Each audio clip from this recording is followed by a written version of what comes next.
श्रीदेवी चतुष्षष्ट्योपचार पूजा स्तोत्रम। उषसि मागध मंगल गायन झटिति जागृहि जागृहि जागृहि अति कृपार्ध कटाक्ष निरीक्षण जगदिदं जगदम्ब सुखी कुरु। कनकमय वितर्दिशोभमानं दिशि दिशि पूर्ण सुवर्ण कुंभयुक्तम् मणिमय मंडप मध्यमे हि मातर्मयि कृपया हि समर्चनं गृहीतुम्। कनक कलश शोभमान शीर्षं जलधर चुंबि समुल्लसत् पताकम् भगवति तव सन्निवास हेतुर्मणिमय मंदिर मेत दर्पयामि। तपनीयमयी सुतुलिका कमनीया मृदुलोत्तरच्छदा नवरत्न विभूषिता मया शिविकेयं जगदम्ब तेर्पिता। कनकमय वितर्दिस्थापिते तुलिकाढ्ये विविध कुसुम कीर्णे कोटिबालार्कवर्णे भगवति रमणीये रत्न सिंहासनेऽस्मि ध्रुपविषपदयुग्मं हेमपीठे निधेहि। मणिमौक्तकनिर्मितं महान्तं कनकस्तम्भचतुष्टयेन युक्तं कमनीयतमं भवानि तुभ्यं नवमुल्लोचमहं समर्पयामि। दूर्वया सरसिजान्वित विष्णु क्रान्तया च सहितं कुसुमाढ्यम् पद्मयुग्म सदृशे पदयुग्मे पाद्यमेतदुररीकुरु मातः। गन्धपुष्पयवसर्ष पदुर्वा संयुतं तिलकुशाक्षतमिश्रम् हेमपात्रनिहितं सह रत्नैरर्ध्यमेतदुररीकुरु मातः। जलचद्युतिनाकरेण जातिफलकङ्कोललवङ्गगन्धयुक्तैः अमृतैरमृतैरिवाहृतैर्भगवत्याचमनं विधीयताम्। निहितं कनकस्य सम्पुटे पिहितं रत्नपिधानकेन सह तदिदं जगदम्ब तेऽर्पितं मधुपर्कं जननि प्रगृह्यताम्। एतच्चम्पकतैलमम्ब विविधैः पुष्पैर्मुहुवार्षितं न्यस्तं रत्नमये सुवर्णचषके भृङ्गैर्भ्रमद्भिर्वृतम्। सानन्दं सुरसुन्दरीभिर्भितो हस्तैर्थितं ते मया केशेषु भ्रमरभ्रमेषु सकलैष्वङ्गेषु चालिप्यताम्। मातः कुङ्कुमपङ्कनिर्मितमिदं देहे तवोद्वर्तनम् भक्त्याहं कलयामि हेमर्जसा संवृषितं केसरैः।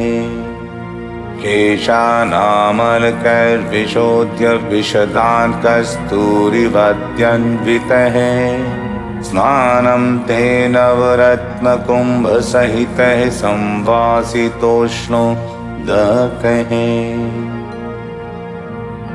दधिदुग्धघृतैः समाक्षिकैः सितया शर्करया समन्वितैः स्नपयामि तवाहमादराज्जननि त्वां पुनरुष्णवारिभिः।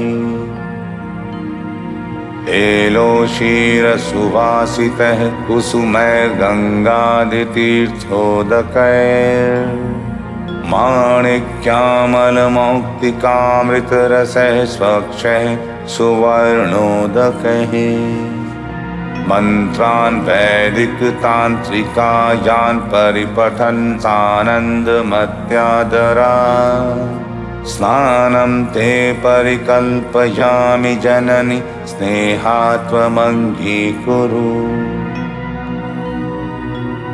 बालार्कद्युतिदाडिमीय कुसुमप्रस्पर्धि सर्वोत्तमम् मातस्त्वं परिधेहि दिव्यवसनं भक्त्या मया कल्पितम् मुक्ताभिर्ग्रथितं सुकुञ्चुकमिदं स्वीकृत्य पीतप्रभम् तप्तस्वर्णसमानवर्णबहुलं प्रावर्णमङ्गीकुरु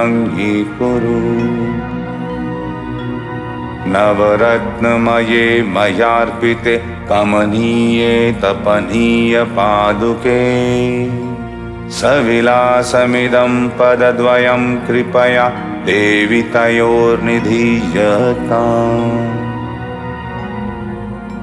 बहुभिर्गरुधूपैः सादरं धूपयित्वा भगवति तव केशान् कङ्कतैर्मार्जयित्वा सुरभिभिररविन्दश्चम्पकैश्चार्चयित्वा झटिति कनकसूत्रैर्चूटमावेष्टयामि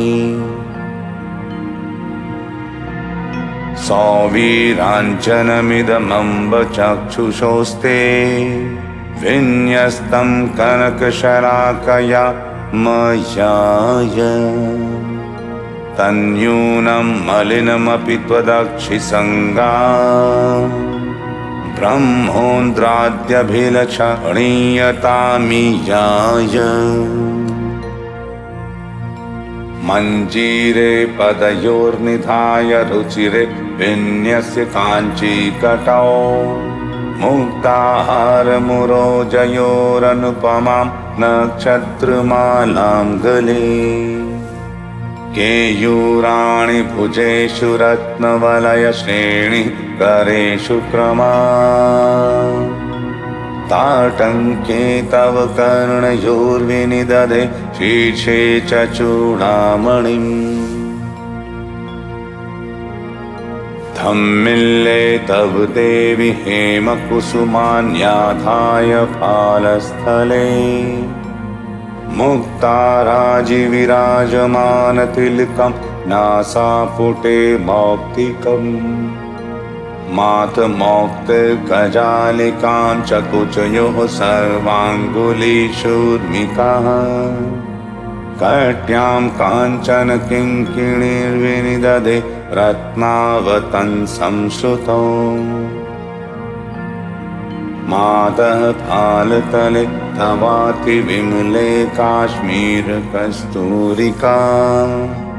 कर्पूरागरुभिः करोमि तिलकं देहेङ्गरागं ततः वाक्षोजादिषु यक्षकर्दमरसं सेक्त्वा च पुष्पद्रवम् पादौ चन्दनलेपनादिभिरहं सम्पूजयामि क्रमात् रत्नाक्षतैस्त्वां परिपूजयामि मुक्ता फलैश्चारुरुचैर्विचित्रैः अखण्डितैर्देवी यवादिभिर्वा काश्मीरपङ्काङ्किततण्डुलैर्वा जननि चम्पकतैलमिदं पुरो मृगमदोपयुतं कटवासकम् सुरभिगन्धमिदं च चतुःसमं सपदि सर्वमिदं परिगृह्यताम् सीमन्ते ते भगवती मया सादरं न्यस्तमेत सिन्दूरं मे हृदयकमले हर्षवर्षं तनोति बालादित्यतुतिरिव सदा लोहिता यस्य कान्ति रन्तर्ध्वान्तं हरतु सकलं चेतसा चिन्तयामि मन्दारकुन्दकरवीरलवङ्गपुष्पै त्वां देवी सन्ततमहं परिपूजयामि। जाति जपावकुलचम्पककेतकादि नानाविधानि कुसुमानि च तेऽर्पयामि। मालती वकुल हेम पुष्पिका काञ्चनारकरवीरकेतकहे कर्णिकार गिरिकर्णिकादिभिः पूजयामि जगदम्ब ते वपुः। पारिजात शतपत्र पाटलर्मल्लिका वकुल चम्पकादिभिः अम्बुजः सुकुमश्च सादरं पूजयामि जगदम्ब ते वपुः। पारिजात शतपत्र पाटलर्मल्लिका वकुल चम्पकादिभिः अम्बुजः सुकुमश्च सादरं पूजयामि जगदम्ब ते वपुः। लाक्षा सम्मिलितः सीताभ्रमसहितः श्रीवास सम्मिश्रितः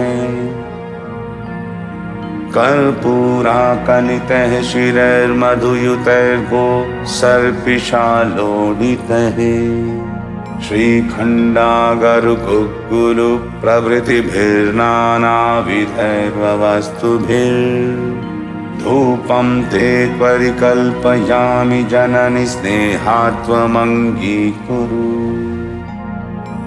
रत्नालङ्कृतहेमपात्रनिहितैर्भुक्सर्पिशालोडितैर्दीर्घैर्दीर्घत रान्धकारभिदुरैर्बालार्क कोटिप्रभैः आताम्रज्ज्वलदुज्ज्वल प्रविलसद्रत्नदीपैस्तथा मातस्त्वामहमादरादनुदिनं नीराजयाम्बुजकैः। मातस्त्वां दधिदुग्धपायसमहाशाल्यन्नसन्तानिकः सूपपूपसिताघृतैः सवटकैः सक्षौद्ररम्भाफलैः एलाजीरकहिङ्गुनागरनिशाकुस्तुम्भरी संस्कृतैः शाकैः साकमहं सुधाधिकरसैः सन्तर्पयाम्प्यर्चयन्। सापूपसूपदधिदुग्धसिताघृतानि सुस्वादुभक्तपरमान्नपुरः सराणि शाकोल्लसन्मरिच चीरकवह्निकानि भक्ष्याणि भुङ्क्ष्व जगदम्ब मयार्पितानि। क्षीरमेतदिदमुत्तमोत्तमं राज्यमाज्यमिदमुज्ज्वलं मधु मातरेतदमृतोपमं पयः सम्भ्रमेण परिपीयतां मुहुः। उष्णोदकैः पाणियुगं मुखं च प्रक्षाल्य मातः कलधौतपात्रे कर्पूरमिश्रेण सकुङ्कुमेन हस्तो समुद्वर्तय चन्दनेन। अतिशीतमुषीरवासितं तपनीय कलशे निवेशितं भटपूतमिदं जितामृतं शुचिगङ्गाजलमम्ब पीयताम्। चम्पाभ्रमरम्भाफलसंयुतानि द्राक्षाफलक्षौद्रसमन्वितानि सनारिकेलानि सदाडिमानि फलानि ते देवि समर्पयामि। कूष्माण्डकोशातकी संयुतानि जम्बीरनारङ्ग समन्वितानि सबीजपूराणि सबादराणि फलानि ते देवि समर्पयामि। कर्पूरेण युतैर्लवङ्गसहितैस्तक्कोलचूर्णान्वितैः सुस्वादुक्रमुकैः सगौरखदिरैः सुस्निग्धजातिफलैः मातः कैतकपत्रपाण्डुरुचिभिस्ताम्बूलवल्लीदलैः सानन्दमुखमण्डनाथमतुलं ताम्बूलमङ्गीकुरु एलालवङ्गादिसमन्वितानि तक्कोलकर्पूरविमिश्रितानि ताम्बूलवल्लीदलसंयुतानि पूगानि ते देवि समर्पयामि ताम्बूलनिर्जितसुतप्तसुवर्णवर्णम् स्वर्णाक्तपूगफलमौक्तिकचूर्णयुक्तम् सौवर्णपात्रनिहितं खदिरेण साधम् ताम्बूलमम्बवदनाम्बुरुहे गृहाण महति कनकपात्रे स्थापयित्वा विशालान् डमरुसदृशरूपान् बद्धगोधूमदीपान् बहुघृतमथ तेषु न्यस्य दीपान् प्रकृष्टान् भुवनजननि कुर्वे नित्यमारार्तिकं ते सविनयमथ दत्त्वा चानुयुग्मं धरायाम् सपदि शिरसि धृत्वा पात्रमारार्तिकस्य मुखकमलसमीपे तेम्बसार्धं त्रिवारं भ्रमयति मयि भूयात्ते कृपार्द्रः कटाक्षः अथ बहुमणिमिश्रैर्मौक्तिकैरस्त्वां विकीर्य त्रिभुवनकमनीयः पूजयित्वा च वस्त्रैः मिलितविविधमुक्तां दिव्यमाणिक्ययुक्तां जननि कनकवृष्टिं दक्षिणां तर्पयामि मातः काञ्चनदण्डमण्डितमिदं पूर्णेन्दुबिम्बप्रभम् नानारत्नविशोभिहेमकलशं लोकत्रयाह्लादकम् भास्वन्मौक्तिकजालिका परिवृतं प्रीत्यात्महस्ते धृतं छत्रं ते परिकल्पयामि शिरसि त्वष्ट्रा स्वयं निर्मितम् शरदिन्दुमरीचिगौरवर्णैर्मणिमुक्ता विलसत्सुवर्णदण्डैः जगदम्बविचित्रचामरैस्त्वा महमानन्दभरेण बीजयामि मार्तण्डमण्डलनिभो जगदम्बयोऽयम् भक्त्या मया मणिमयो मुकुरोऽर्पितस्ते पूर्णेन्दुबिम्बरुचिरं वदनं स्वकीयमस्मिन् विलोकय विलोलविलोचने त्वम् इन्द्रादयो नतिनतैर्मकुटप्रदीपैर्नीराजयन्ति सततं तव पादपीठम् तस्मादहं तव समस्तशरीरमेतन्निराजयामि जगदम्बसहस्रदीपैः प्रियगतिरतितुङ्गो रत्नपल्याणयुक्तः कनकमयविभूषः स्निग्धगम्भीरघोषः भगवति कलितोऽयं वाहनार्थं मया ते दुर्गशत समेतो वायुवेगस्तुरङ्गः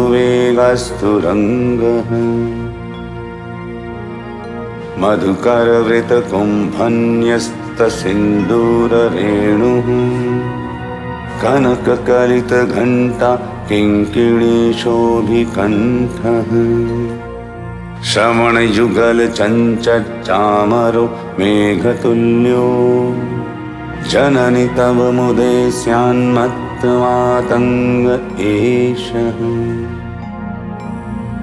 श्रुततरतुर्गैर्विराजमान मणिमयचक्रचतुष्टेन युक्तं कनकमयममुं वितानवन्तं भगवति ते हि रथं समर्पयामि। हयगजरथपत्तिशोभमानं दिशि दिशि दुन्दुभिमेघनादयुक्तम् अतिबहुचतुरङ्गसैन्यमेतद्भगवति भक्तिभरेण तर्पयामि। परिघीकृतसप्तसागरं बहुसम्पत्त्यहितं मयाम्बुते विपुलं प्रबलं धरणीतलाभिधं दृढदुर्गं निखिलं समर्पयामि।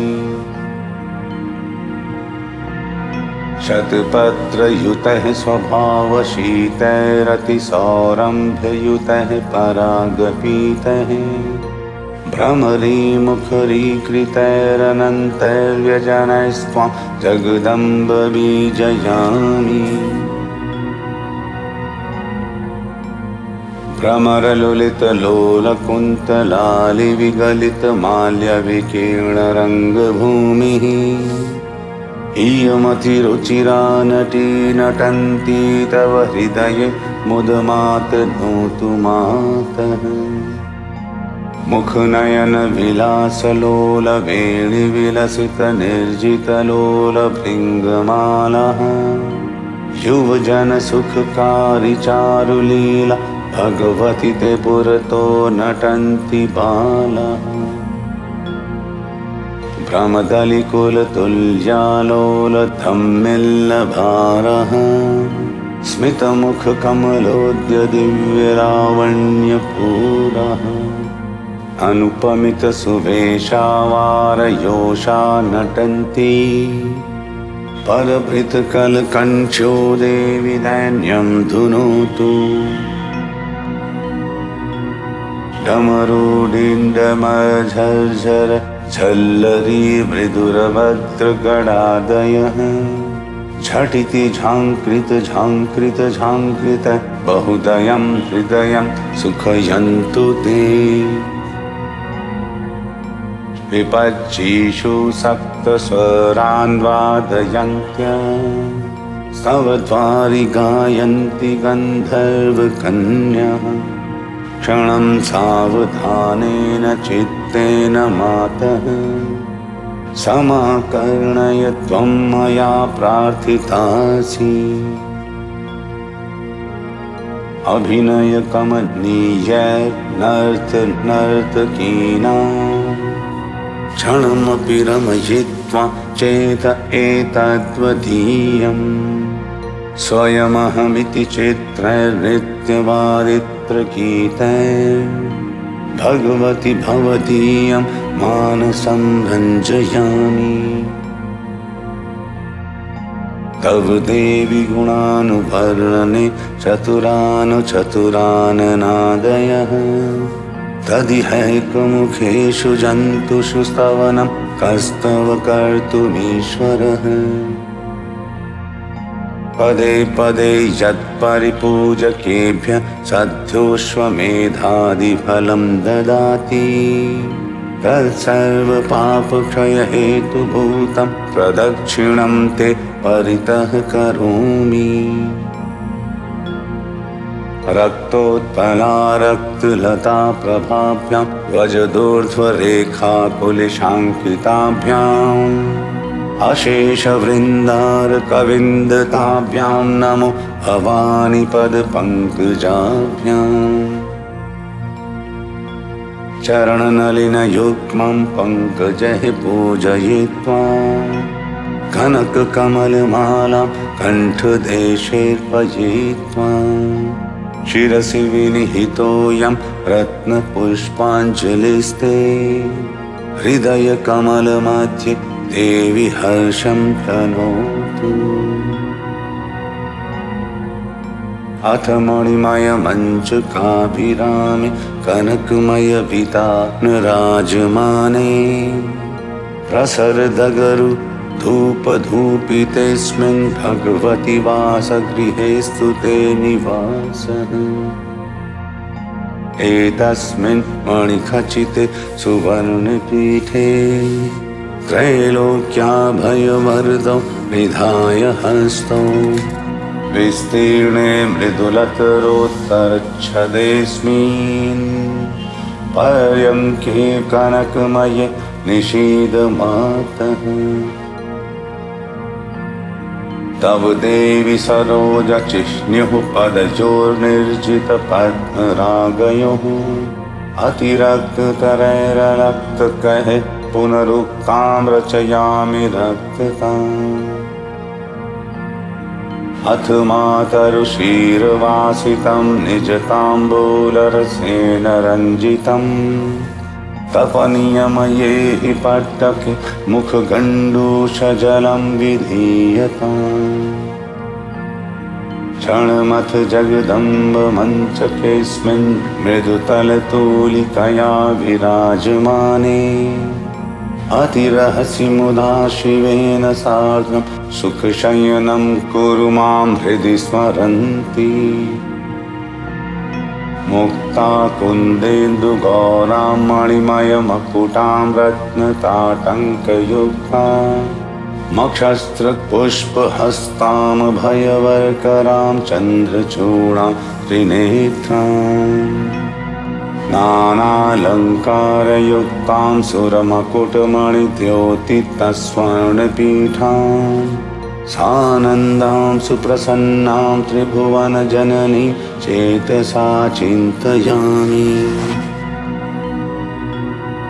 एषा भक्त्या तव विरचिता या मया देवी पूजा स्वीकृत्येनां सपदि सकलान्मे पराधां क्षमस्व न्यूनं यत्तत्त्वकरुणया पूर्णतामेतु सद्यः सानन्दं मे हृदयकमले तेस्तु नित्यं निवासः पूजामिमां यः पठति प्रभाते मध्याह्नकाले यदि वा प्रदोषे धर्मार्थकामान् पुरुषोऽभ्युपैति देहा वसाने शिवभावमेति पूजामिमां पठेन् नित्यं पूजां कर्तुमनीश्वरः पूजाफलमवाप्नोति वाञ्छितार्थाश्च विन्दति प्रत्यहं भक्तियुक्तो यो देवी पूजामिमां पठे वाग्वादिन्यः प्रसादेन वत्सरात्स कविर्भवे। इति श्रीमद् परमहंस परिव्राजकाचार्य से श्री गोविंद भगवत पूज्य पाद शिष्यस्य श्रीमत् शंकर भागवतः कृतौ देवी चतुष्टयोपचार पूजा स्तोत्रम संपूर्णम्।